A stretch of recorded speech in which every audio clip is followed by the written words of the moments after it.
Hi, my name's Bill Myers, and my partner over there is, Angela Hunt. Hi. and we're the editors of When God Happens 2, the sequel to the first book, coincidentally enough called When God Happens 1.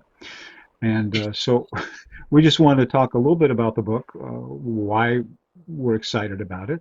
Angela did a lot of the heavy lifting. She also wrote these wonderful little historical excerpts of angels and biblical accounts as well. So she'll be running mostly with this stuff because we're interviewing, as you may know, each of the authors. We have 19 contributors, and Angela's contribution was doing this, holding it together with biblical accounts and historical accounts.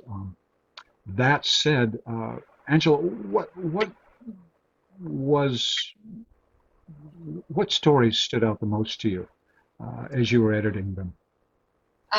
Well, some of my favorites involve, of course, animals because I'm a huge animal lover. Mhm. And Judy Combs has this amazing story about when she and a friend were horseback riding up in the mountains. Was it the Cascades too? Because you have a story set in the Cascades. Washington, Oregon, there. I think so. Yeah. Anyway, it's far away from Florida and where I live. And she was on a horse, and they had a pack horse. And the pack horse at one point started sliding off the mountain. And so Judy just screamed out, "Lord, save my horse." And they found the horse. It should have died. It should have tumbled, especially since if you're loaded with packs, you're top heavy and you're going to, Sure. spill. But they found this horse nestled safely in a tree, uh, like across this valley, as if somebody had literally picked her up and set her there. And just amazing, amazing stories. I also really loved Serena Wellman's story as a young, well, I say young, she was, I think, 19. As a young woman, she was invited on a missions trip to Russia, and something happened with her visa and she was late, so she missed the big group exodus. So she was over there. She traveled all by herself.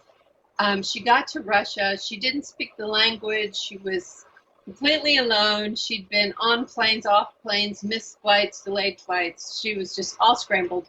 And this man came up to her and said, and spoke to her in perfect English and helped her find out exactly where she needed to be and let her use the telephone.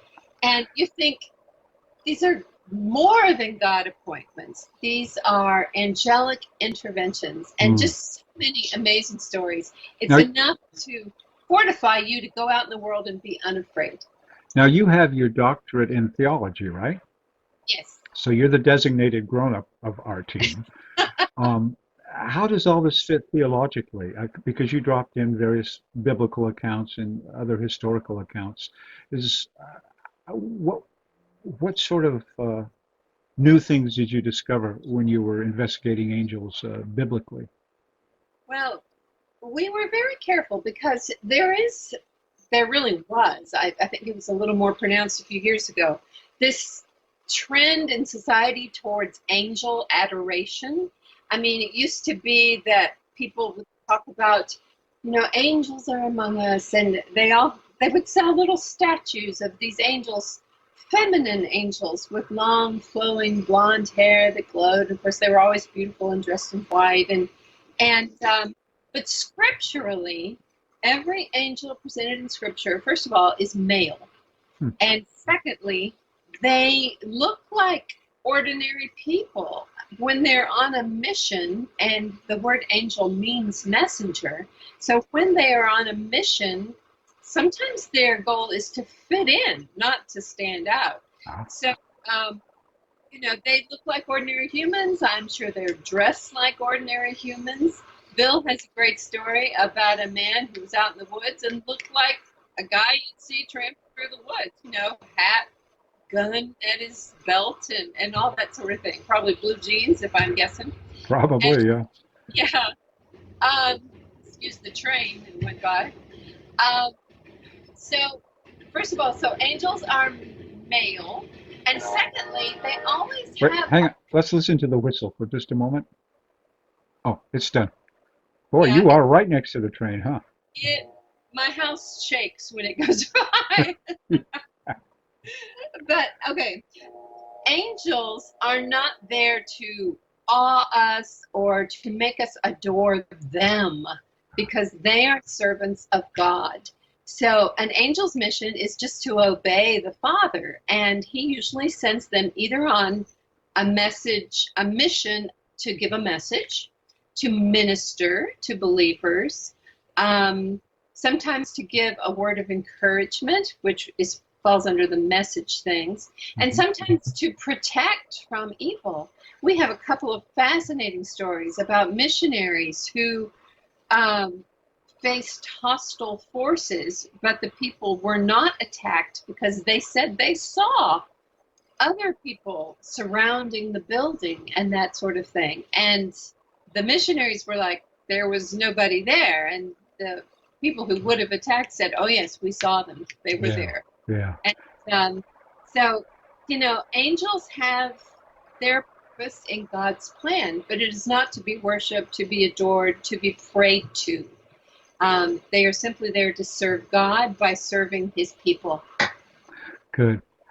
And for me, I think the book is valid. I mean, you and I are both pretty busy, and we took out time to do this. I took out time to do it because of the encouragement. It seems that as the world grows crazier and crazier, and we have scripture. I get that, and thank God for scripture. But it's also once in a while nice to have a mid-course adjustment if we start to go off in the wrong direction. So I was attracted to the book because just the way it would minister to people, to let them know that they're not in this alone. What sort of things attracted you to investing time in editing this? Um, I just love stories that remind us that we are not alone.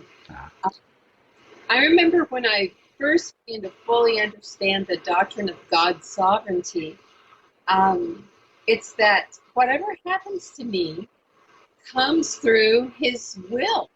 And so when I'm going through something tough, even when I make a mistake, I can think, I used to think, oh man, I blew it. I blew God's perfect plan for me because I made a mistake. And now I realize that the mistake is part of His perfect plan yeah, because I'm going to learn from it, I'm going to grow from it, I'm going to mature from it. yeah, So knowing about angels and your purpose in the helps me to feel confident, to know that God's got my back, so to speak. Um, just to know that we are okay and God watches over us and is concerned about us because He loves us. yeah. That's wonderful. Yeah. So, if you're looking for something to read, we would recommend the book that we compiled called "When God Happens Too," which deals with angels. So this is Bill Myers and what's her Angie Hunt. Angie Hunt. I remember that name. Saying thanks for your time, and we'll see you later. Bye. Bye.